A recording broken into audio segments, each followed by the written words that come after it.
கிறிஸ்துக்குள் அன்பானவர்களே, மே மாதத்தின் முதல் ஞாயிற்றுக்கிழமை வழிபாட்டிலே சிறப்பாக உயிர்த்தெழுந்த திருநாளுக்கு பின்பாக வருகின்ற மூன்றாம் ஞாயிற்று வழிபாட்டிலே பங்கேற்கின்ற இவர்கள் அனைவரையும் திரையை கடவுளின் பெயராலே வாழ்த்துகின்றோம். கடவுள் தாமே வழிபாட்டை நமக்கு ஆசீர்வதித்தபடியாக நாம் கண்களை மூடி ஆண்டவரை நோக்கி ஜெபம் செய்வோம். மகா இரக்கமும் கிருபை நிறைந்த பரிசுத்த நல்ல கடவுளே, இந்த வட மகிழ்ச்சியான நாளுக்காய் நன்றியுடன் தோற்றிருக்கிறோம், துதிக்கிறோம்.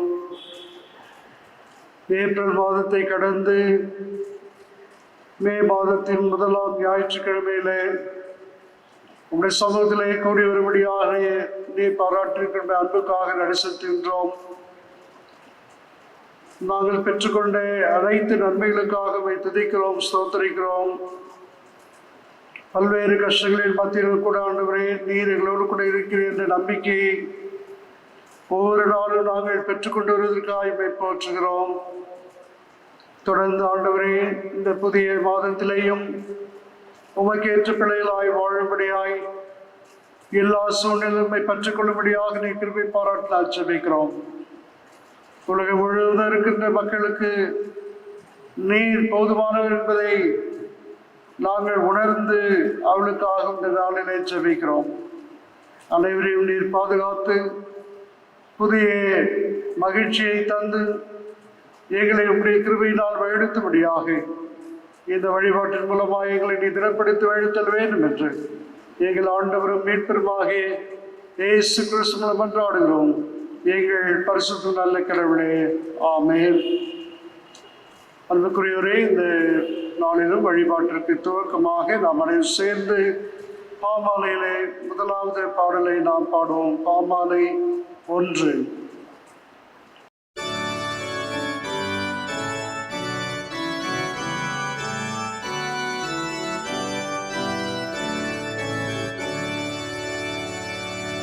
ஆத்மமேவோ நாண்டவரே,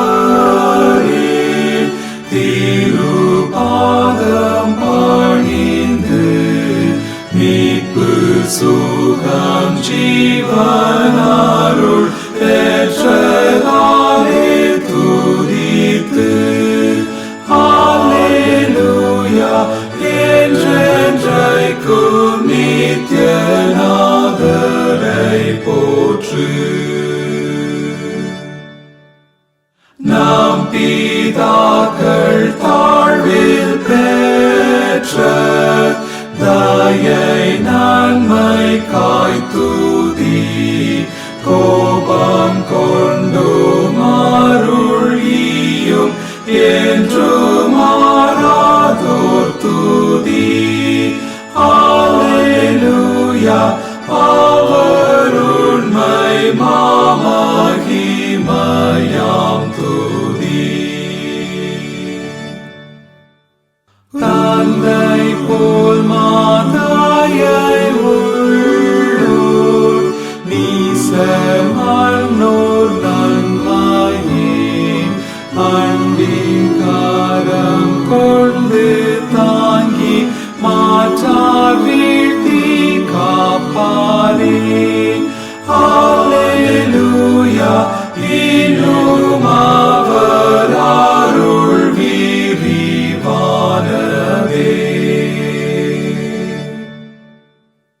என்றும் நின்றவர் சமூகம்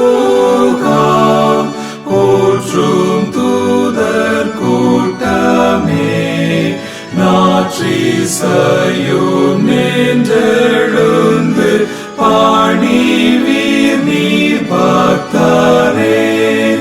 அல்லேலூயா அனைவரும் அன்பின் தெய்வம் போற்றுமே.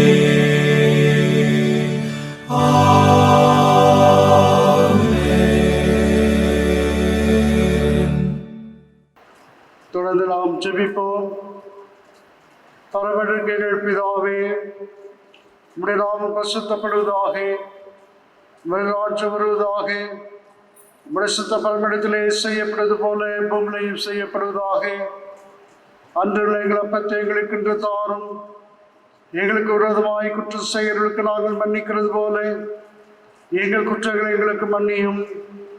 எங்களை சோதனைக்கு பிரவேசிக்க பண்ணாமல் தீமின்றி எங்களை ரட்சித்துக் கொள்ளும். ஆமென். எல்லா இருதயங்களையும் எல்லா விருப்பங்களையும் எல்லா ரகசியங்களும் அறிந்திருக்கிற சர்வ வல்லமையுள்ள கடவுளே, நாங்கள் தேவனிடத்தில் பரிபூர்ணமாய் அன்பு கூறவும் உமது பரிசுத்த நாமத்தை உத்தமமாய் மகிமைப்படுத்தவும் எங்கள் கர்த்தராகிய கிறிஸ்து தமது பரிசுத்த ஆவியின் ஏவுதலால் எங்கள் இருதயத்தின் சிந்தனைகளை சுத்தம் பண்ணியருளும். ஆமென். நமது இரட்சகராகிய கிறிஸ்து திருவிழா பற்றி சொல்லிய வார்த்தைகளாவன: நம்முடைய தேவனாகிய கர்த்தர் ஒருவரே கர்த்தர். உன் தேவனாகிய கர்த்தரிடத்தில் உன் முழு இருதயத்தோடும் உன் முழு ஆத்மாவோடும் உன் முழு மனதோடும் உன் முழு பலத்தோடும் அன்பு கூறுவாயாக என்பதே பிரதான கற்பனை. இதற்கொப்பாய் இருக்கிற இரண்டாம் கற்பனை என்னவென்றால், உன்னிடத்தில் நீ அன்பு கூறுவது போல் பிறரிடத்திலும் அன்பு கூறுவாயாக என்பதே. இவைகளிலும் பெரிய கற்பனை வேறொன்றுமில்லை என்றார். கர்த்தாவே, எங்களுக்கு இறங்கி இந்த பிரமாணங்கள் எல்லாவற்றையும் எங்கள் இதயத்தில் பதிச் செல்ல வேண்டும் என்று வேண்டிக் கொள்கிறோம். ஆமென். இன்றைக்கான சிறப்பு ஜெபத்தை நாம் ஏறெடுப்போம். வழி தப்பினவர்கள் நீதி மார்க்கத்தில் திரும்பி வரும்படி உமது சத்தியத்தின் ஒளியை காட்டுகிற சர்வ வல்லமையுள்ள கடவுளே, கிறிஸ்து மார்க்கத்தின் ஐக்கியத்தில் சேர்க்கப்பட்டிருக்க யாவரும் தங்கள் மார்க்கத்துக்கு ஏற்றவைகளை விலக்கி போடவும் ஏற்காதவைகளை விலக்கி போடவும் அதற்கேற்ற யாவையும் பின்பற்றி நடக்கவும் எங்கள் கர்த்தராகிய இயேசு கிறிஸ்து மூலமாய் கிருபை செய்தருளும். ஆமென். சபையார் அமரவும். திருமறை பாடங்கள் வாசி கேட்போம். இன்றைக்கான நிருப பகுதி பிலிப்பியர் 3ஆம் அதிகாரம் வசனங்கள் 8 முதல் 16 வசனங்களை நாம் வாசி கேட்போம். பிலிப்பியர் 3:8 முதல் 16. அது மாத்திரமல்ல, என் கர்த்தராகிய கிறிஸ்து இயேசுவை அறிகிற அறிவின் மேன்மைக்காக எல்லாவற்றையும் நஷ்டம் என்று எண்ணிக்கொண்டிருக்கிறேன். நான் கிறிஸ்துவை ஆதாயப்படுத்திக் கொள்ளும்படிக்கும் நியாய பிரமாணத்தினால் வருகிற சுயநீதியை உடையவனாயிராமல் கிறிஸ்துவை பற்றும் விசுவாசத்தினால் வருகிறதும் விசுவாச மூலமாய் தேவனால் உண்டாயிருக்கிறதுமான நீதியை உடையவனாயிருந்து கிறிஸ்துவுக்குள் இருக்கிறவன் என்று காணப்படும்படிக்கும் இப்படி நான் அவரையும் அவருடைய உயிர்த்தெழுதலின் வல்லமையையும் அவருடைய பாடுகளின் ஐக்கியத்தையும் அறிகிறதற்கும் அவருடைய மரணத்திற்கொப்பான மரணத்திற்குள்ளாகி எப்படி ஆயினும் நான் மரித்தோரிலிருந்து உயிரோடு எழுந்திருப்பதற்கு தகுதியாகும்படிக்கும் அவருக்காக எல்லாவற்றையும் நஷ்டம் என்று விட்டேன், குப்பையுமாக எண்ணுகிறேன்.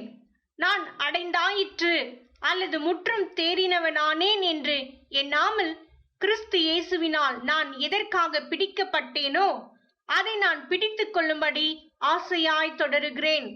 சகோதரரே, அதை பிடித்து கொண்டேன் என்று நான் எண்ணுகிறதில்லை. ஒன்று செய்கிறேன், பின்னானவைகளை மறந்து முன்னானவைகளை நாடி கிறிஸ்து இயேசுவுக்குள் தேவன் அழைத்த பரம அழைப்பின் பந்தய பொருளுக்காக இலக்கை நோக்கி தொடருகிறேன். ஆகையால் நம்மில் தேறினவர்கள் யாவரும் இந்த சிந்தையாயிருக்க கடவோம். எந்த காரியத்திலாவது நீங்கள் வேறு சிந்தையாயிருந்தால் அதையும் தேவன் உங்களுக்கு வெளிப்படுத்துவார். ஆகிலும் நாம் எதுவரையில் தேறியிருக்கிறோமோ அது முதல் ஒரே ஒழுங்காய் நடந்து கொண்டு ஒரே சிந்தையாயிருப்போமாக. தொடர்ந்து திருமறை பகுதியிலே நற்செய்தி பாடமாக லூக்கா நற்செய்தி நூல் 24ஆம் அதிகாரம் 13 முதல் 33 வசனங்களை நாம் வாசி கேட்போம். லூக்கா 24ஆம் அதிகாரம் வசனங்கள் 13 முதல் 33 வசனங்கள். அன்றைய தினமே அவர்களில் 2 பேர் எருசலேமுக்கு 7 அல்லது 8 மைல் தூரமான எம்மாவு என்னும் கிராமத்துக்கு போனார்கள். போகையில் இந்த வர்த்தமானங்கள் யாவையும் குறித்து அவர்கள் ஒருவரோடொருவர் பேசிக் கொண்டார்கள். இப்படி அவர்கள் பேசி சம்பாஷித்துக் கொண்டிருக்கையில் இயேசு தாமே சேர்ந்து அவர்களுடனே கூட நடந்து போனார். ஆனாலும் அவரை அறியாதபடிக்கு அவர்களுடைய கண்கள் மறைக்கப்பட்டிருந்தது. அப்பொழுது அவர் அவர்களை நோக்கி, நீங்கள் துக்கமுகம் உள்ளவர்களாய் வழி நடந்து ஒருவருக்கொருவர் சொல்லிக் கொள்ளுகிற காரியங்கள் என்னவென்று கேட்டார். அவர்களில் ஒருவனாகிய கிலேயோப்பா என்பவன் பிரதியுத்தரமாக, இந்நாட்களில் எருசலேமிலே நடந்தவைகளை அறியாதபடிக்கு நீர் அந்நியராயிருக்கிறீரோ என்றான். அவர் எவைகள் என்றார். அதற்கு அவர்கள், நசரேயன் ஆகிய இயேசுவை குறித்தவைகளே. அவர் தேவனுக்கு முன்பாகவும் ஜனங்கள் எல்லாருக்கும் முன்பாகவும் செய்கையிலும் வாக்கிலும் வல்லமையுள்ள தீர்க்கதரிசியாயிருந்தார். நம்முடைய பிரதான ஆசாரியரும் அதிகாரிகளும் அவரை மரண ஆக்கினைக்குட்படுத்தி சிலுவையில் அறைந்தார்கள். அவரே இஸ்ரவேலை மீட்டி ரட்சிப்பவர் என்று நாங்கள் நம்பியிருந்தோம். இவைகள் சம்பவித்து இன்று 3 நாள் ஆகிறது. ஆனாலும் எங்கள் கூட்டத்தை சேர்ந்த சில ஸ்திரீகள் அதிகாலமே கல்லறையினிடத்திற்கு போய் அவருடைய சரீரத்தை காணாமல் திரும்பி வந்து அவர் உயிரோடு இருக்கிறார் என்று சொன்ன தேவ தூதரை தரிசித்தோம் என்று சொல்லி எங்களை பிரமிக்க பண்ணினார்கள். அப்பொழுது எங்களில் சிலர் கல்லறையின் இடத்திற்கு போய் ஸ்திரீகள் சொன்னபடியே கண்டார்கள், அவரையோ காணவில்லை என்றார்கள். அப்பொழுது அவர் அவர்களை நோக்கி, தீர்க்கதரிசிகள் சொன்ன யாவையும் விசுவாசிக்கிறதற்கு புத்தி இல்லாத மந்த இருதயமுள்ளவர்களே, கிறிஸ்து இவ்விதமாக பாடுபடவும் தமது மகிமையில் பிரவேசிக்கவும் வேண்டியதில்லையா என்று சொல்லி, மோசே முதலிய சகல தீர்க்கதரிசிகளும் எழுதின வேத வாக்கியங்கள் எல்லாவற்றிலும் தம்மை குறித்து சொல்லியவைகளை அவர்களுக்கு விவரித்து காண்பித்தார். அத்தருணத்தில் தாங்கள் போகிற கிராமத்துக்கு சமீபமானார்கள். அப்பொழுது அவர் அப்புறம் போகிறவர் போல காண்பித்தார். அவர்கள் அவரை நோக்கி, நீர் எங்களுடனே தங்கியிரும், சாயங்காலம் ஆயிற்று, பொழுதும் போயிற்று என்று அவரை வருந்தி கேட்டுக்கொண்டார்கள். அப்பொழுது அவர் அவர்களுடனே தங்கும்படி உள்ளே போனார். அவர்களோடு அவர் பந்தி இருக்கையில் அவர் அப்பத்தை எடுத்து ஆசீர்வதித்து அதை பிட்டு அவர்களுக்கு கொடுத்தார். அப்பொழுது அவர்களுடைய கண்கள் திறக்கப்பட்டு அவரை அறிந்தார்கள். உடனே அவர் அவர்களுக்கு மறைந்து போனார். அப்பொழுது அவர்கள் ஒருவரை ஒருவர் நோக்கி, வழியிலே அவர் நம்முடனே பேசி வேத வாக்கியங்களை நமக்கு விளங்க காட்டின பொழுது நம்முடைய இருதயம் நமக்குள்ளே கொழுந்து விட்டு எரியவில்லையா என்று சொல்லிக்கொண்டு அந்நேரமே எழுந்திருந்து எருசலேமுக்கு திரும்பி போய் 11 அவர்களோடு இருந்தவர்களும் கூடியிருக்க கண்டு, நாம் அனைவரும் சேர்ந்து நம்முடைய விசுவாசத்தை நிச்சய விசுவாச பிரமாணத்தின் மூலமாக அறிக்கை செய்வோம். வானத்தையும் பூமியும் காணப்படுவதும் காணப்படாததுமான எல்லாவற்றையும் படைத்தவராயிருக்கிறேன். சர்வ வல்லமையுள்ள பிதாவாகிய ஒரே தேவனை விசுவாசிக்கிறேன். ஒரே கர்த்தருமாய் தேவன் ஒரே கும்பேரான குமாரனுமாய் இருக்கிற இயேசு கிறிஸ்து விசுவாசிக்கிறேன். அவர் சகல உலகம் முன்பே உண்டாவதற்கு முன்பே தமது பிதாவினாலே ஜனிக்கப்பட்டவர், தெய்வத்தில் தெய்வமானவர், ஜோதியில் ஜோதியானவர், மெய்தேவனில் மெய்தேவனானவர், உண்டாக்கப்படாமல் ஜனிப்பிக்கப்பட்டவர், பிதாவோடு ஒரே தன்மையுடையவர், சகலத்தையும் உண்டாக்கினவர், மனிதராகி நமக்காகவும் நமக்கு ரட்சிப்பு உண்டாகும் பரமஇடத்திற்கு இறங்கி பரிசுத்த ஆவியினாலே கன்னிபிராத்து மனிதனானார். நமக்காக பொந்து விழாத்தின் காலத்தில் சிலுவையில் அறையுண்டு பாடுபட்டு அடக்கம் பண்ணப்பட்டார். வேத வாக்கின்படி 3ஆம் நாள் உயிர்த்தெழுந்தார். பரமனுக்கே பிதாவினால் மாற்றி வீற்றிருக்கிறார். உயிருள்ளோரையும் மரித்தோரையும் நியாயந்திருக்க மகிமையோடு திரும்ப வருவார். அவருடைய ராஜ்யத்திற்கு முடிவில்லை.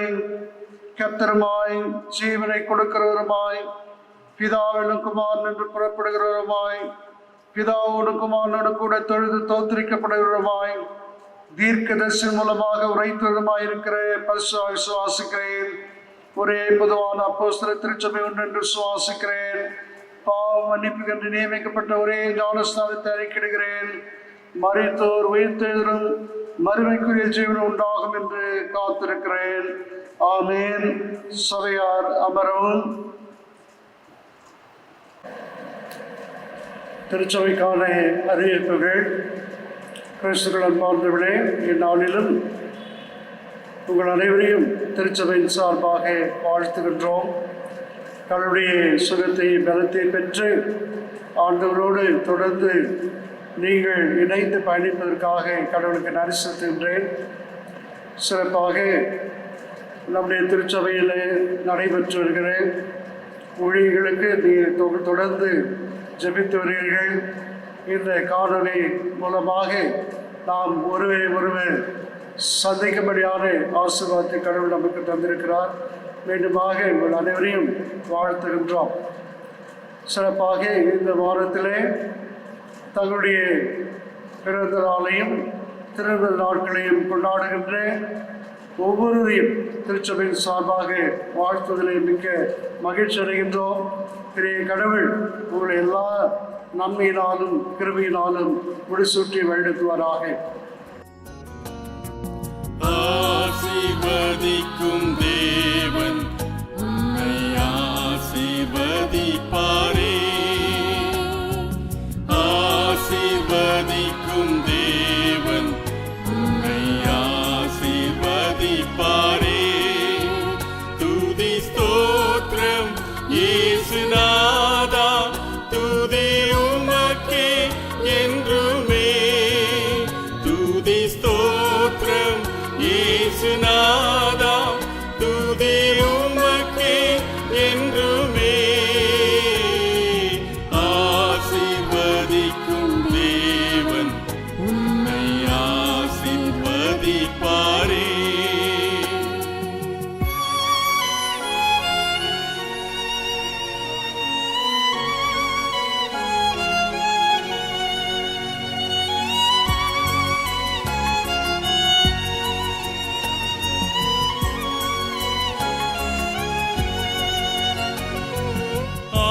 ஆபிரகாமை ஆசீர்வதித்தவர் ஆசீர்வதிப்பாரே. ஈசாக்கை ஆசீர்வதித்த தேவன் ஆசீர்வதிப்பாரே. ஆபிரகாமை ஆசீர்வதித்தவர் ஆசீர்வதிப்பாரே. ஈசாக்கை ஆசீர்வதித்த தேவன் ஆசீர்வதிப்பாரே.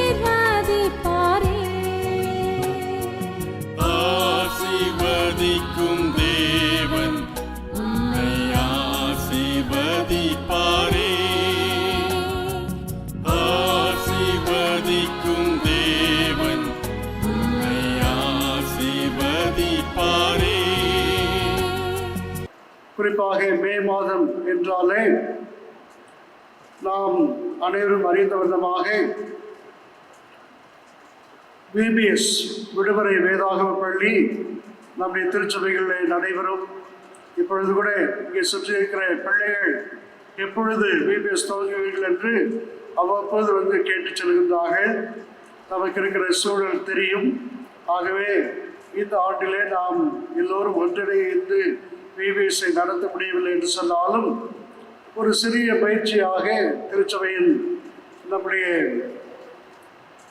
VBS இயக்குநர்களாக நியமிக்கப்பட்டிருக்கிற திருமதி டெய்சி அம்மா அவர்களும் திருமதி லதா ஜஸ்டின் அவர்களும் இணைந்து ஆசிரியர்களோடு இணைந்து VBSஐ நடத்த இருக்கின்றார்கள். இந்த ஆண்டின் செம்பொருள் எனக்கு பிறர் யார், who is my neighbor, அந்த சிந்தனையின் அடிப்படையில் தான் நாம் சிந்திக்க இருக்கின்றோம். அவர்களை 10 நாட்கள் இல்லை என்று சொன்னாலும் வருகின்ற மே மாதம் 7ஆம் தேதியிலிருந்து 12ஆம் தேதி வரையில் 5 நாட்கள் நாம் இந்த விபிஎஸ் வகுப்புகளை நடத்தி இருக்கின்றோம். பாடல் வழியாக, கதை வாயிலாக, திருமறை தியானம் மற்றும் ஆக்டிவிட்டீஸ் இதுவெல்லாம் இந்த காலங்களில் செய்ய இருக்கின்றோம்.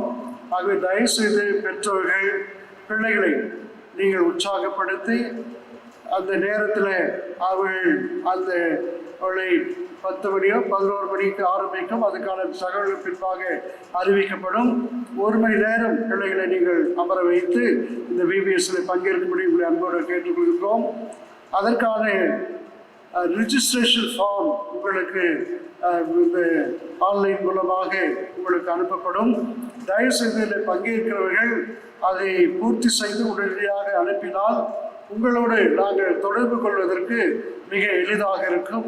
ஒருவேளை ஆன்லைனில் நீங்கள் ரிஜிஸ்டர் பண்ணவில்லை என்று சொன்னாலும் அந்த இயக்குநருடைய தொலைபேசியில் நீங்கள் பேசி உங்களுடைய விவரங்களை தெரிவிக்கும்படியாகவும் அன்போடு கேட்டுக்கொள்கின்றோம்.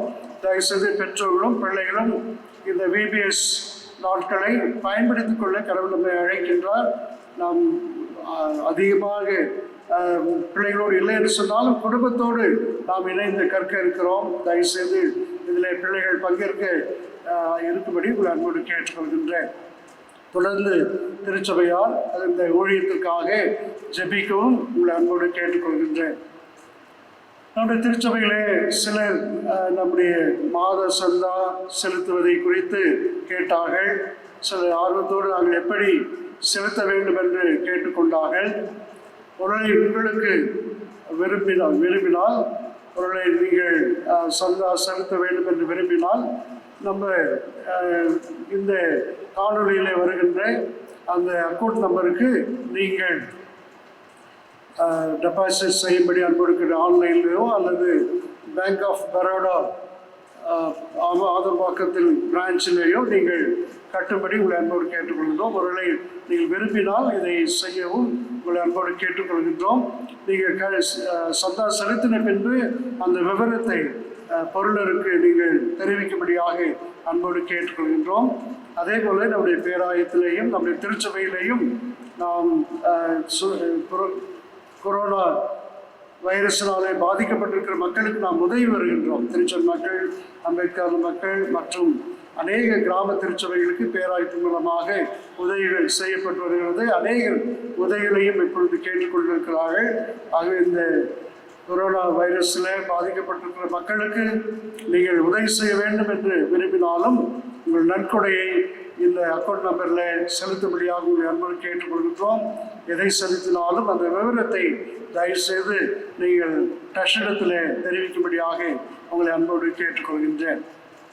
அதே போல நம்முடைய சண்டே ஸ்கூல் கூட சண்டே ஸ்கூல் ஸ்டூடெண்ட் அம்மாவுகளும் ஆசிரியர் பெருமக்களும் நாம் தொடர்ந்து இந்த சண்டே ஸ்கூல் பிள்ளைகளை கவனம் செலுத்த வேண்டும் என்று கேட்டுக்கொண்டார்கள். ஒவ்வொரு ஞாயிற்றுக்கிழமையும் ஆராதனைக்கு பின்பாக நாம் அந்த ஆன்லைன் மூலமாக அந்தந்த டீச்சர்கள் அந்த பிள்ளைகளுக்கு பாடத்தை எடுப்பார்கள். இந்த நாட்களில் திருமறை அறிவிலே பிள்ளைகளை நாம் வழிநடத்தது பயனுள்ளதாக இருக்கும். ஆகவே அந்த காரியங்களை நீங்கள் பங்கேற்கும்படியாக அன்போடு கேட்டுக்கொள்கின்றோம். அவ்வளவாக வாலிப பிள்ளைகளும் கேட்டுக்கொண்டார்கள். ஒவ்வொரு ஞாயிற்றுக்கிழமையும் மாலை 7 மணிக்கு இந்த ஆன்லைனில் ஜூம் அந்த வசதியோடு அதில் நாங்கள் பங்கேற்கிறோம் என்று கேட்டுக்கொண்டார்கள். அது திருச்சபை வாயிலாக நடைபெறுகிறது. அதிலேயும் வாலிப பிள்ளைகள் பங்கேற்றுங்கள். இதை தவிர்த்து வேறு ஏதாவது நீங்கள் செய்தால் தயவுசெய்து ஒவ்வொரு ஐக்கிய குழுக்களும் ஆயிடத்திலேயும் செக்ரட்டரி ட்ரெஷரத்திலே தெரிவித்து அதை செய்யும்படி அன்போடு கேட்டுக்கொள்கிறோம். திருச்சபையின் ஒழுங்கு கட்டுப்பாடு என்பது மிக மிக அவசியம். இந்த நாட்களிலே நாம் சிதறி நம்முடைய விருப்பப்படி செய்யாமல் ஒருவேளை எல்லாரும் இணைந்து செயலாற்றும்படியாக உங்களை அன்போடு கேட்டுக்கொள்கின்றேன். ஆகவே ஆங்காங்கே நடைபெறுகிற இப்படிப்பட்ட ஊழியங்களிலே நீங்கள் பங்கேற்கும்படியாக உங்களை அன்போடு கேட்டுக்கொள்கின்றேன். தொடர்ந்து ஜெபியுங்கள். கடவுள் நிச்சயமாக ஒரு புதிய ஆசீர்வாதத்தை நாம் பெற்றுக்கொள்ள கடவுள் நமக்கு உதவி செய்வார். உங்கள் அனைவரையும் வாழ்த்துவதிலே மிக்க மகிழ்ச்சி அடைகின்றோம். சந்தா செலுத்துவர்கள் அந்த அக்கௌண்ட் நம்பரில் செலுத்தும்படி அன்போடு கேட்டுக்கொள்கின்றேன். VBSக்கு பிள்ளைகளை இப்பொழுது ஆயத்தப்படுத்துங்கள். 7ஆம் தேதியிலிருந்து 12ஆம் தேதி வரையிலும் நடைபெறும். அதேபோல சண்டே ஸ்கூல் பிள்ளைகளுக்கும் பாடங்கள் தொடர்ந்து எடுக்கப்படும். அது இல்லாமல் ஐக்கிய சங்க குழுக்கள் மூலமாக வாலிப ஐக்கிய சங்கங்கள் எவ்ரி சண்டே 7 மணிக்கு அவர்கள் உங்களை தொடர்பு கொள்வார்கள். மற்ற காரியங்களில் ஈடுபட விரும்புகிறவர்கள் அல்லது ஊழியத்தில் திருச்சபையின் ஐக்கியத்திலிருந்து செயல்படுகிறவர்கள் ஆகிடத்தில் தெரிவித்து செக்ரட்டரியேட்டில் தெரிவித்து நீங்கள் செயல்படும்படி அன்போடு கேட்டுக்கொள்கின்றேன். மீண்டுமாக உங்கள் அனைவரையும் வாழ்த்துகின்ற உங்கள் ஒவ்வொருவரையும் கிரிய கடவுள் ஆசீர்வதிப்பாராக. ஆம். மீண்டுமாக நாம் பாமாலையிலே 198வது பாடலை நாம் பாடுவோம். பாமாலை 198வது பாடல்.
கிறிஸ்துக்கள் அன்பார்ந்தவர்களே, இந்த மாதத்தின் முதல் ஞாயிற்றுக்கிழமையிலே ஆண்டவருடைய அருளினாலே நாம் கூடியிருப்படியாய் கடவுள் நமக்கு கிருபை பாராட்டியிருக்கிறார். அதற்காக நாம் ஆண்டவருக்கு நன்றி செலுத்துவோம். மீண்டுமாக திருச்சபையார் அனைவருக்கும் திரியேக கடவுளின் பெயராலே வாழ்த்துதலையும் வணக்கத்தையும் தெரிவித்துக் கொள்கின்றேன். குறிப்பாக சிறு பிள்ளைகளை வாழ்த்துவதிலே மிக்க மகிழ்ச்சி அடைகின்றோம். இந்த நாட்களிலே பிள்ளைகள் எடுத்துக்கொள்கின்ற அனைத்து முயற்சிகளையும் அவர்களுடைய தாளந்துகளையும் கடவுள் மென்மேலும் ஆசீர்வதிப்பாராக. தொடர்ந்து பயனுள்ள வகையில் உங்கள் நேரத்தை நீங்கள் செலவிடும்படியாக அன்போடு கேட்டுக்கொள்கின்றேன்.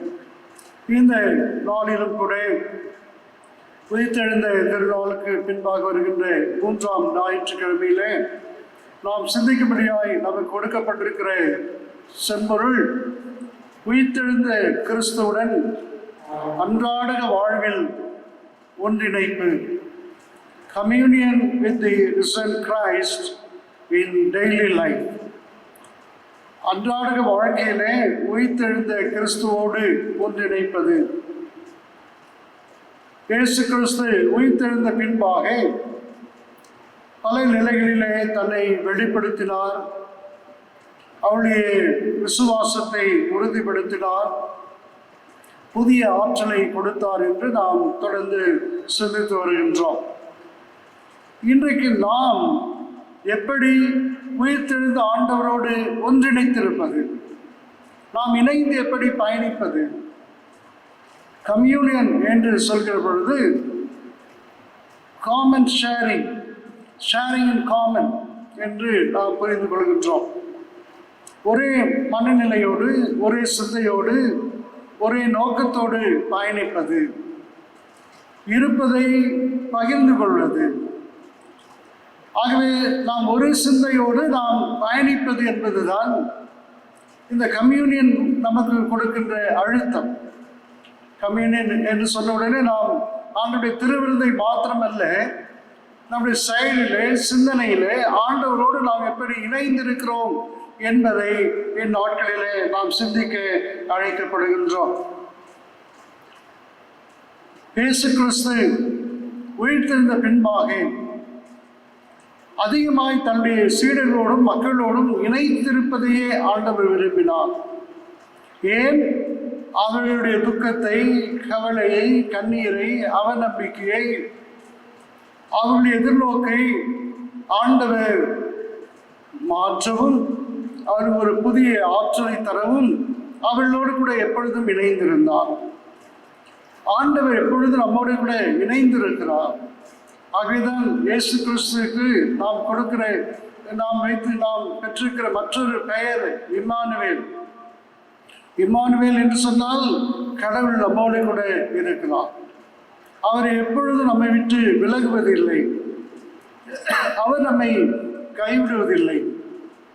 அவர் நம்மோடு கூட இருக்கின்ற கடவுள், ஒன்றிணைந்திருக்கிறார். அப்படி ஒன்றிணைந்திருக்கிற உயிர்த்தெழுந்த ஆண்டவர்களே நாம் எப்படி அனுதினமும் பயணிப்பது, அவரோடு கூட இணைந்திருப்பது என்பது இந்த நாட்களிலே நமக்கு முன்பாக வைக்கப்படுகின்ற கேள்வியும் அழைப்புமாய் இருக்கிறது. நம்முடைய கடவுள், திருமறையின் கடவுள், மக்களோடு இணைந்திருக்கிற கடவுள். நாம் திருமறையை வாசிக்கின்ற பொழுது ஆண்டவர் தன்னை மக்களுக்கு வெளிப்படுத்துகிறார். குறிப்பாக இஸ்ரவேல் மக்கள் எகிப்தில் இருந்த பொழுது அவருடைய கூக்குரலை கேட்டு அவர் இறங்கி வருகின்றார், அவளை விடுவிக்கின்றார், அவருடைய வாழ்வின் தேவைகள் எல்லாவற்றையும் சந்திக்கின்றார். அவர்கள் தண்ணீருக்காக கூக்குரலிட்ட பொழுது அவர் தண்ணீரை அவர்களுக்கு கொடுத்தார். உணவுக்காக கஷ்டப்பட்ட பொழுது உணவை அவர் கொடுத்தார். அது மாத்திரமில்லை, அவர்களுக்கு எதிராக வருகின்ற சக்திகளை எதிர்த்து போராடுகின்ற ஆற்றலையும் அவர்களுக்கு கொடுத்தார்.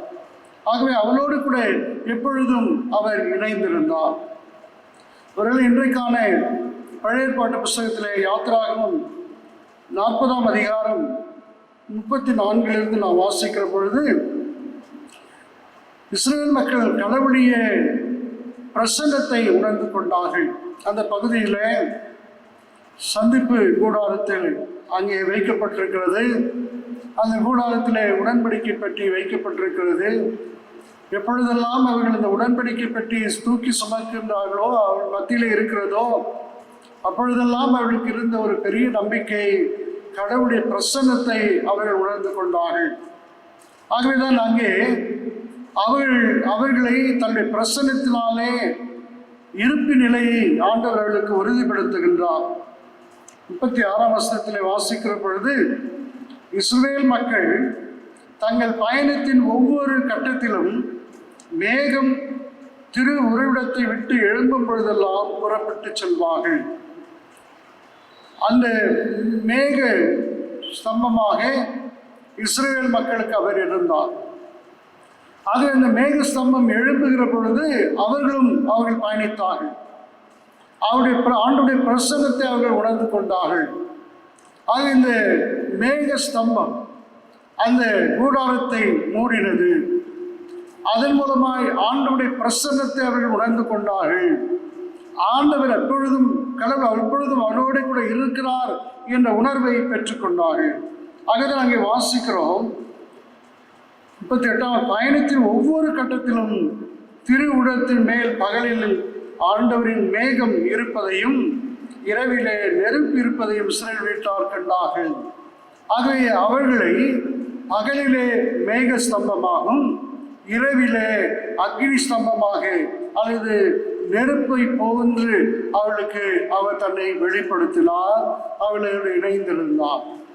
ஆகவே அவர்கள் பிரசன்னமாயிருந்து அவர்களை வழிநடத்தினார். இன்றைக்கு நமக்கு ஆண்டவர் கொடுக்கின்ற அந்த அழைப்பு என்னவென்று சொன்னால், நம்முடைய வாழ்க்கை பயணத்தில் அவர் நம்மை நடத்துகிறவராக இருக்கிறார். நம்மோடு கூட அவர் பிரசன்னராக இருக்கிறார்.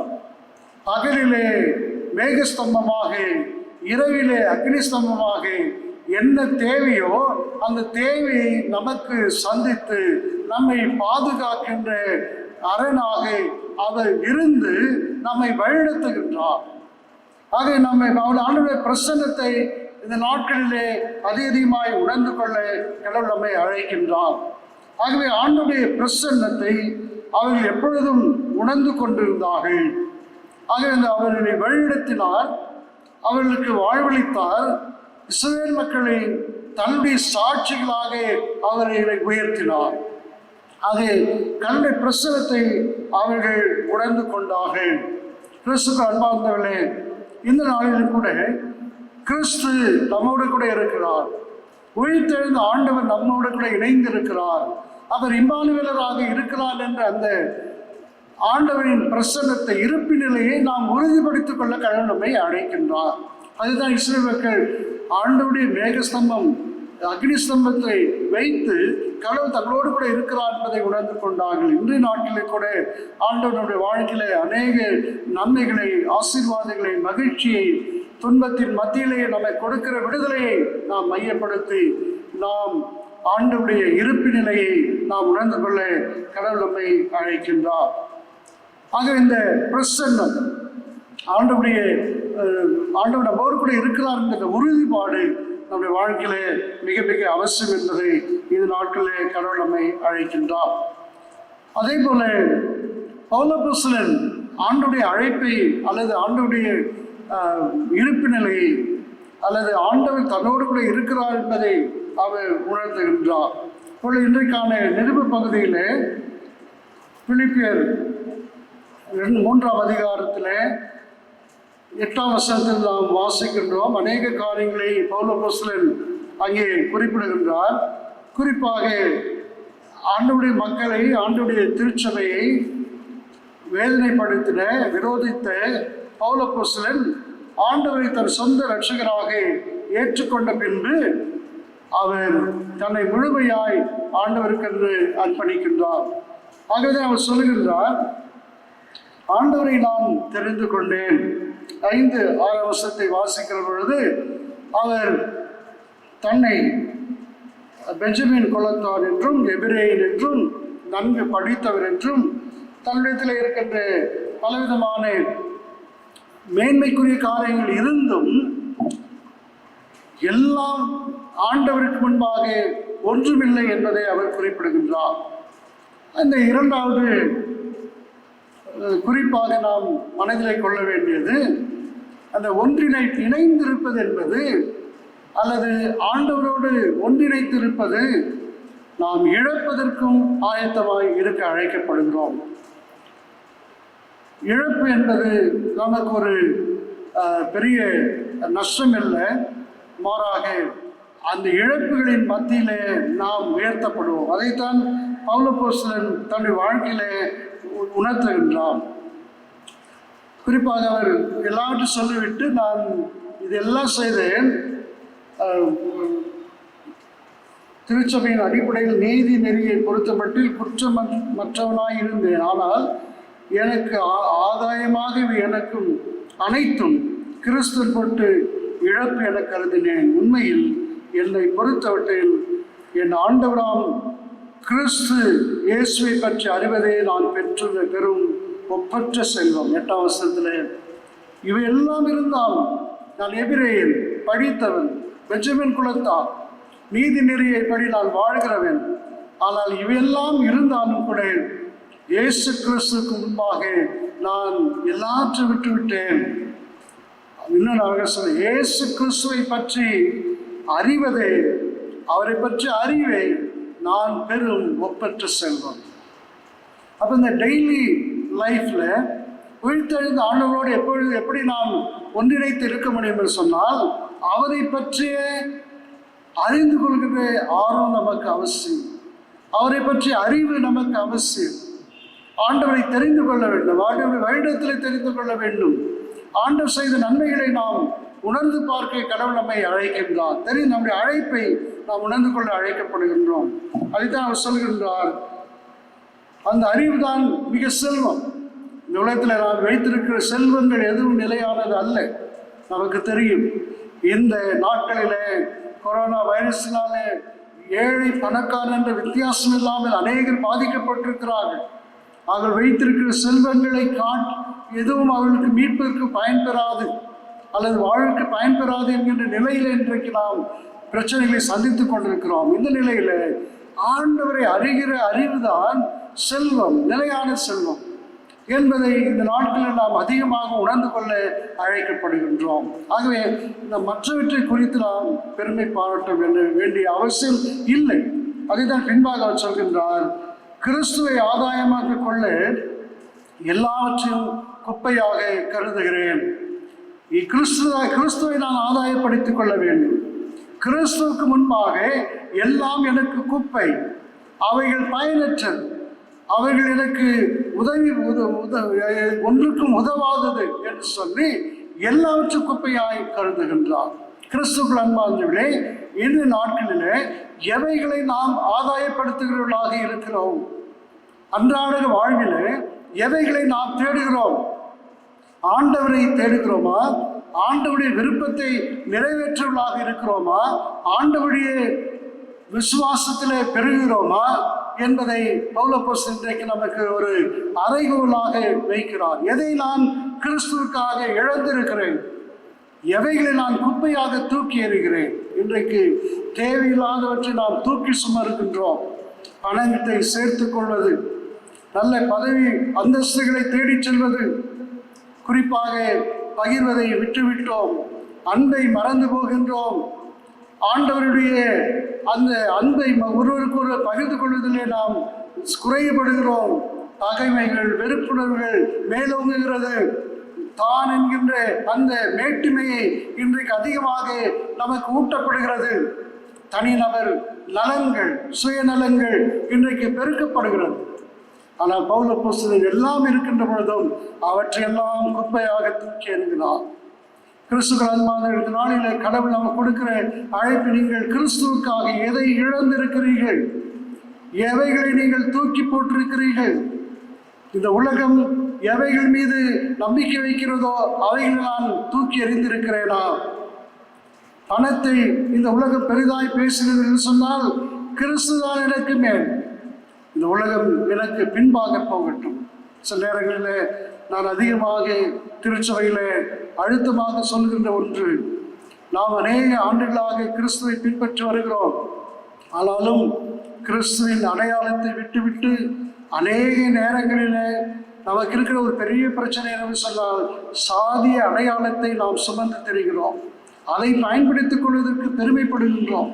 நான் இந்த சாதியை சார்ந்தவன், இதை நான் இந்த குலத்தை சார்ந்தவன், இந்த பின்னணியத்திலிருந்து வருகிறவன், எனக்கு இவர்கள் இருக்கிறார்கள் என்று சாதியத்தின் அடையாளத்தை குலத்தின் அடையாளத்தை பெருமைப்படுத்துகிறோமே, அவைகளை குப்பையாக எப்பொழுது எரிகிறோமோ, அந்த சாதி அடையாளங்களை எப்பொழுது நாம் பயன்படுத்த மறுக்கிறோமோ, அப்பொழுதுதான் உண்மையான கிறிஸ்தவர்கள் என்பதை நான் அடிக்கடி சொல்லிக்கொண்டே இருக்கிறேன். ஏனெனில் கிறிஸ்தவர்களாகி நாம் ஒரே மக்கள். அதை தான் பவுல் தான் பெஞ்சமின் குலத்தான், அதை பற்றி எனக்கு கவலை இல்லை.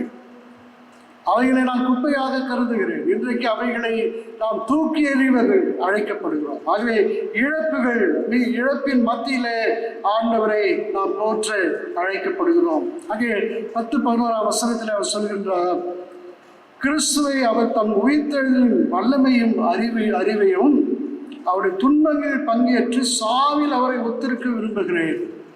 பவுலப்போஸ்தலன் இன்னும் ஒரு படி மேலே போய் சொல்லுகின்றார், கிறிஸ்துவின் உயிர்த்தெழுதலில் எப்பொழுது என்னால் பங்கேற்க முடியும் என்று சொன்னால் அவருடைய சாவிலையும் நான் ஒத்திருக்க விரும்புகிறேன். ஆண்டவர் எப்படி மரித்தாரோ, எதற்காக மரித்தாரோ, அப்படிப்பட்ட மரணத்தை நான் சந்திப்பதற்கும் ஆயத்தமாக இருக்கிறேன். கிறிஸ்துவின் அன்பானவர்களே, அப்படிப்பட்ட ஒன்றிணைப்பு நமக்கு அவசியம்.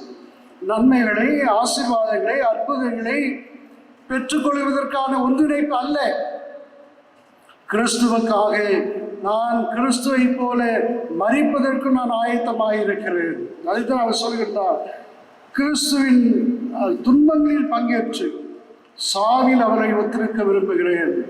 கிறிஸ்துவுக்காக வருகிற துன்பங்களை ஏற்றுக்கொள்வது, அவரை போல சாவிலே ஒத்திருக்க விரும்புகிறேன் என்று சொல்லி இழக்கவும் தன்னுடைய வாழ்வை கொடுக்கவும் அவர் ஆயத்தமாக இருக்கிறார். ஆகவே அன்றாட பணியில் ஆயத்த நேரத்தில் சொல்கின்றார், நாங்கள் அனுதினமும் ஆண்டுடைய சாவின் விளிம்பிலே ஆண்டவருக்காக மரிப்பதிலே நாங்கள் ஆயத்தமாக இருக்கிறோம், சாவை சுமந்து திரிகிறோம் என்று கூட அவர் சொல்லுகின்றார். ஆக இன்றைய நாளில் நாம் அப்படிப்பட்ட ஒன்றிணைப்பை இந்த நாட்களிலே பெற்றுக்கொள்ள கடவுள் நம்மை அழைக்கின்றார். ஆகவே இழப்பின் மத்தியிலே மகிழ்ச்சியாக இருப்பதை பவுலப்போஸ்தலன் வெளிப்படுத்துகின்றார். அதுதான் ஒன்றிணைப்பு என்பதை உணர்த்துகின்றார். ஆகவேதான் கிறிஸ்து எனக்கு ஜீவன், சாவு எனக்கு ஆதாயம் என்பதை அவர் சொல்லுகின்றார். அந்த அளவுக்கு ஒன்றிணைப்பு நம்ம வாழ்க்கையில நமக்கு அவசியம். ஆகவே இந்த நாளில் நம்முடைய ஆட்டிடியூட்ஸ், நம்முடைய சிந்தனைகள், நம்முடைய செயல்கள், நம்முடைய வாழ்க்கை முறைமைகள் இயேசுவோடு ஒத்திருக்க வேண்டும். இயேசுவை பிரதிபலிக்க வேண்டும். இயேசு கிறிஸ்துவை நாம் வெளிப்படுத்துவதாக இருக்க நம்முடைய ஒன்றிணைப்பு அவசியம் என்பதை ஆண்டவர் நமக்கு உணர்த்துகின்றார். ஆகவே ரோமர் 12:2 வாசிக்கிற பொழுது, உங்கள் மனம் புதிதாவதினாலே மறுரூபமாகுங்கள். எபேசியர் 4:23 உங்கள் மனப்பான்பு புதுப்பிக்கப்பட வேண்டும். உள்ளத்திலே மாற்றம் அவசியம். இந்த குறிப்பாக இந்த கொரோனா வைரஸினாலே பாதிக்கப்பட்டிருக்கிற நாம் உள்ளத்திலே மாற்றம் பெற வேண்டும், அன்பு மலர வேண்டும் என்பதை, ஆண்டவருக்காக நாம் இணைந்திருக்க வேண்டும் என்பதை நாம் உணர்ந்து கொள்ள கடவுள் நம்மை அழைக்கின்றார். மூன்றாவதாக நான் சொல்லி முடிக்கின்றேன், கிறிஸ்துவோடு இணைந்திருப்பு என்பது அவருக்கு சாட்சியாக இருப்பது. நான் வாசிக்கேட்ட நற்செய்தி பகுதியில் லூக்கா 24 உயிர்த்தெழுந்த ஆண்டவர் தன் சீடர்களோடு பயணிக்கின்றார். எம்மாவுக்கு செல்கின்ற சீடர்களோடு உடன் பயணிக்கின்றார். இயேசு எப்பொழுது உடன் இருப்பதை விரும்புகின்றார். நான் சுருக்கமாக சொல்கின்றேன், அவரோடு உடன் பயணித்தார், அவர்களோடு கூட உரையாடினார், அவர்களோடு உணவு அருந்தினார். இதுதான் கிறிஸ்து. தன்னை மறந்தவர்களை, தன்னுடைய விட்டு போனவர்களை, தன்னுடைய விசுவாசத்திலிருந்து வழிவிலகி போனவர்களை ஆண்டவர் புறம்பே தள்ளுவதில்லை. அவர்களை தேடி வந்து அவர்களோடு கூட உடன் பயணிக்கின்றவர் நம்முடைய கிறிஸ்து. நம்முடைய சந்தேகங்களை, நம்முடைய அவிசுவாசங்களை போக்குகிறவராக நம்மோடு கூட அவர் உரையாடுகின்றார். இந்த நாட்களில் அதை அதிகமாய் உணர்ந்து கொள்ள கடவுள் நம்மை அழைக்கின்றார். ஆகவே நம்ம ஆண்டவர் நம்மோடு கூட உரையாடுகின்றவராய் இருக்கிறார். அவர்கள் பேசிக்கொண்டிருக்கிற பொழுது திருமறையில் அநேக காரியங்களை அவர்களுக்கு விளக்குகின்றார். பாடுபட்டு மறிக்க வேண்டும் என்பதை நீங்கள் அறியாதிருக்கிறீர்களா என்று சொல்லி அவர்களுக்கு விளக்கி கொண்டு போகின்றார். அவருடைய அவிசுவாசங்களை போக்குகிறவராய் கிறிஸ்து செயல்பட்டார். கிறிஸ்துக்கள் பார்த்தவர்களே, இந்த நாளிலும் கூட நம்முடைய கிறிஸ்து நம்முடன் பயணிக்கிறார். அதை நாம் உணர்ந்து கொள்வோம். நாம் அவர் கரங்களை பற்றி நாம் பயணிப்போம். அவர் நம்மோடு கூட பேச விரும்புகிறார், உரையாடுகின்றார். ஆண்டவரோடு நாம் பேச அழைக்கப்படுகிறோம். திருமறையின் வாயிலாக, ஜபத்தின் வாயிலாக ஆண்டவரோடு நாம் பேச கடவுள் நம்மை அழைக்கின்றார். நாம் எந்த அளவுக்கு ஆண்டவரோடு பேசுகிறோம், திருமறையை வாசிப்பதிலே, ஆண்டவரோடு ஜெபிப்பதிலே எந்த அளவுக்கு நாம் நேரங்களை செலவழிக்கின்றோம். ஆண்டவர் உரையாடுகின்றோம்.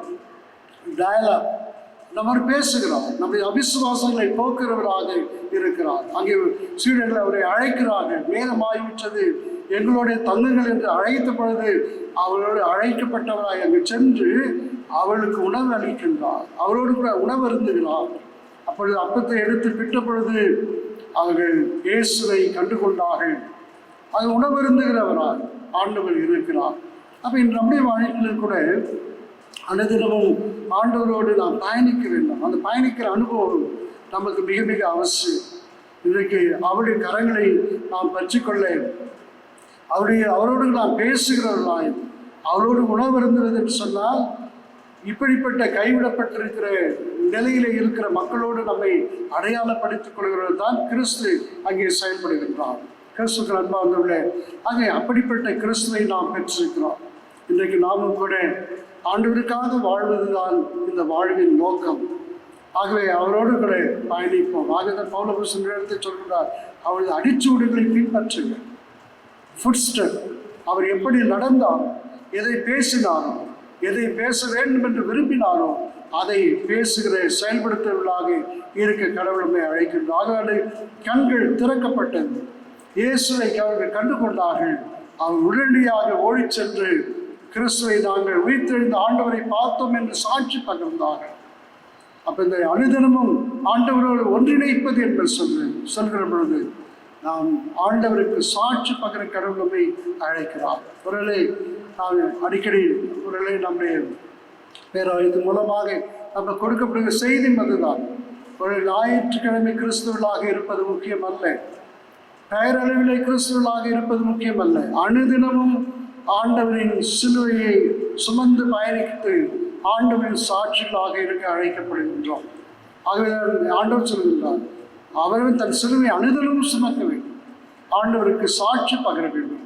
ஆகவே அப்படிப்பட்ட சாட்சிகளாக நாம் உலகத்தில் புறப்பட்டு செல்ல கடவுள் நம்மை அழைக்கிறார்.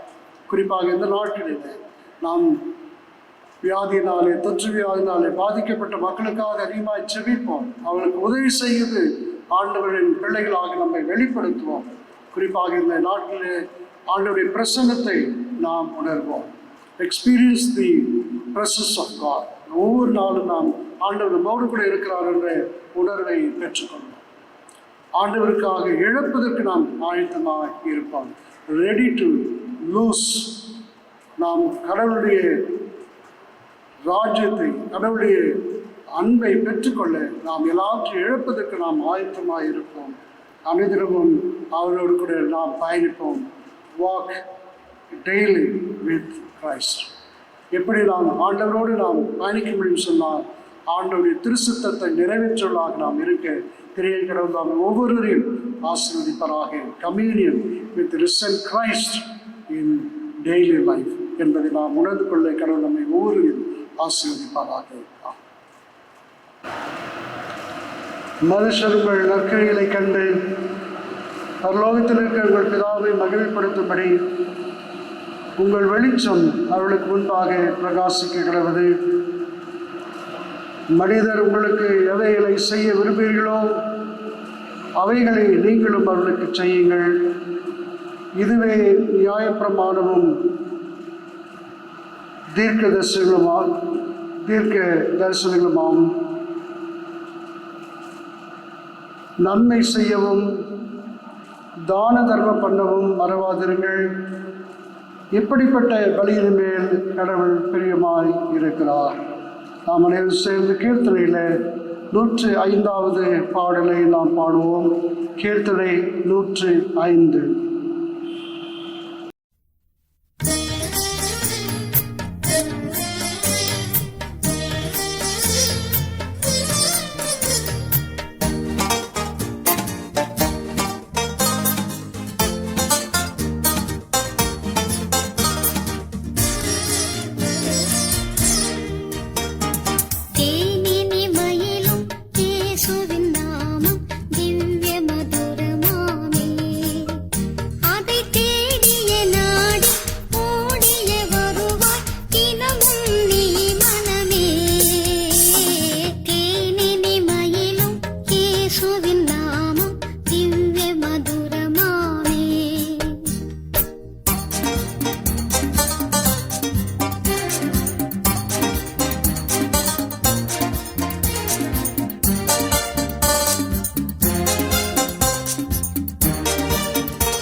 தொடர்ந்து நாம் ஜெபிப்போம். எல்லா மனிதர்களுக்காகவும் ஜெபங்களையும் விண்ணப்பங்களையும் செய்து தோத்திரங்களை செலுத்த வேண்டும் என்று உமது பரிசுத்த அப்போஸ்தலரை கொண்டு கற்பித்தருள சர்வ வல்லமையுள்ள நித்திய ஜீவனுள்ள கடவுளே, மகத்துவம் புரிந்த தேவனுடைய சன்னதியில் நாங்கள் செலுத்துகிற தர்மங்களையும் காணிக்கையில் இரக்கமாய் ஏற்றுக்கொண்டு நாங்கள் செய்கிற ஜெபங்களை கிருபையாய் கேட்டருள வேண்டும் என்று மனத்தாழ்மையாய் வேண்டிக் கொள்கிறோம். எங்கும் உள்ள திருச்சபைக்கு தேவரே உண்மையும் ஐக்கியமும் ஏக சிந்தையும் உள்ள மனதை இடைவிடாமல் அள்ளச் செய்து உம்முடைய திருநாமத்தை அறிக்கையிடுகிற யாவரும் உமது பரிசுத்த வசனத்தை சத்தியத்தை குறித்து இசைந்த மனதுள்ளாய் இருந்து ஐக்கியத்திலும் தேவ பக்தியுள்ள அன்பிலும் நிலைத்திருக்கு வாழும்படி அனுகிரகம் செய்தர்களும். கிறிஸ்துவலான ராஜாக்கள் மற்றவர்களுடைய நாட்டின் தலைவர்கள் அதிகாரிகள் சிறப்பாக நாட்களிலே கொரோனா வைரஸினால பாதிக்கப்பட்டிருக்கிற மக்களுக்கு பணியாற்றி கொண்டிருக்கிற அனைவரையும் அனைத்து முயற்சிகளையும் நீர் ஆசீர்வதித்து ரட்சித்து காப்பாற்ற வேண்டும் என்று மற்றும் சகல ஜனங்களையும் நீதியும் சமாதானம் வழி நடத்தவும் பாரபட்சம் இல்லாமல் உண்மையாய் நீதியை செலுத்தி துன்மார்க்கத்தை தண்டனையினாலே அடக்கி உமது சத்திய வேதத்தையும் சன்மார்க்கத்தையும் நிலைப்படுத்தி வரும்படி அவளது இருதயங்களையும் ஆண்டு நடத்தெல்ல வேண்டும் என்று தேவரீரை வேண்டிக் கொள்கிறோம். பரமபிதாவே, பேராயர்கள் சிறப்பாக எங்களுடைய பேராயத்தின் பேராயர் ஐயா, பேராயர் அம்மா பிள்ளைகள், ஆயர் பெருமக்களுடைய குடும்பங்கள், நம்முடைய ஊழியத்தை செய்கிற அனைத்து ஊழியக்காரர்கள் எல்லோரும் ஆண்டவை தங்கள் நடக்கினாலும் போதகத்தினாலும் சத்தியமும் ஜீவனோடும் உள்ள உமது வசனத்தை பிரசங்கப்படுத்தி உமது பரிசுத்த சாக்கிரங்களை ஒழுங்காயும் செம்மையாயும் கொடுக்க அவளுக்கு கிருபை அழியும். உம்முடைய ஜனங்கள் எல்லாரும் விசேஷமாய் இவ்விடத்தில் கூடி வருகிற உமது சபையாரும் சாந்த இருதயத்தோடும் தகுந்த வழக்கத்தோடும் உமது பரிசுத்த வசனத்தை கேட்டு உட்கொண்டு தங்கள் வாழெல்லாம் பரிசுத்தமும் நீதியும் உள்ளவர்களாய் உமக்கு ஊழியம் செய்ய அவளுக்கு உமது பரம கிருபையை கொடுத்தள்ளும்.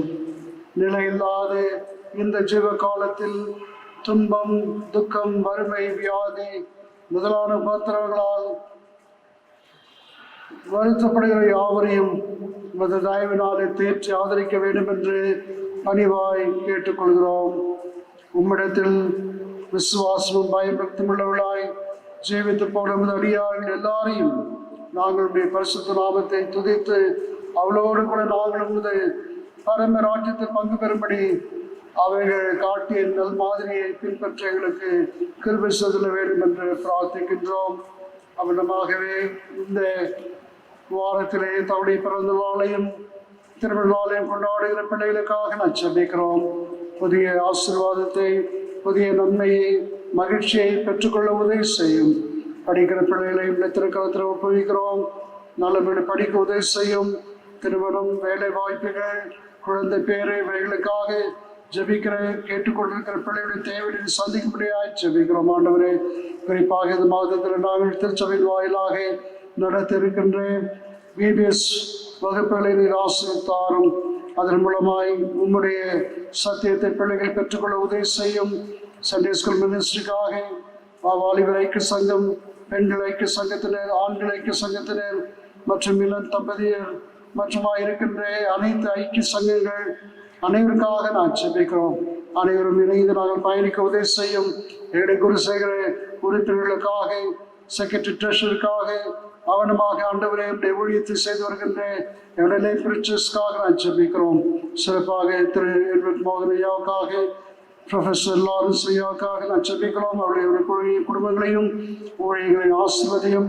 அவனமாக ஆண்டவருடைய ஆலய பணியாளர்கள், சிறப்பாக செக்ஸ்டன் திரு ஆண்டனி பென்னாஷா அவர்களுக்காக, அவருடைய குடும்பத்திற்காகவும், திரு மனோகர் அவருக்காக, அவருடைய குடும்பத்திற்காக நான் ஜெபிக்கிறோம். உடன் இருக்கின்ற ஸ்டீஃபன் ஐயாவுக்காக ஜெபிக்கிறோம். இப்படியாய் ஒவ்வொருவரையும் நீர் ஆசீர்வதித்து இந்த நாட்களிலே எங்களை ஒருமுகப்படுத்தி எல்லாருக்காக நாங்கள் ஊழியம் செய்கிறவர்களாய் உம்முடைய நாமத்தை நாங்கள் மகிமைப்படுத்துவர்களாய் உம்முடைய நாமம் மகிமைப்படும்படியாக எங்களை பயன்படுத்தும்படியாய் செபிக்கிறோம்.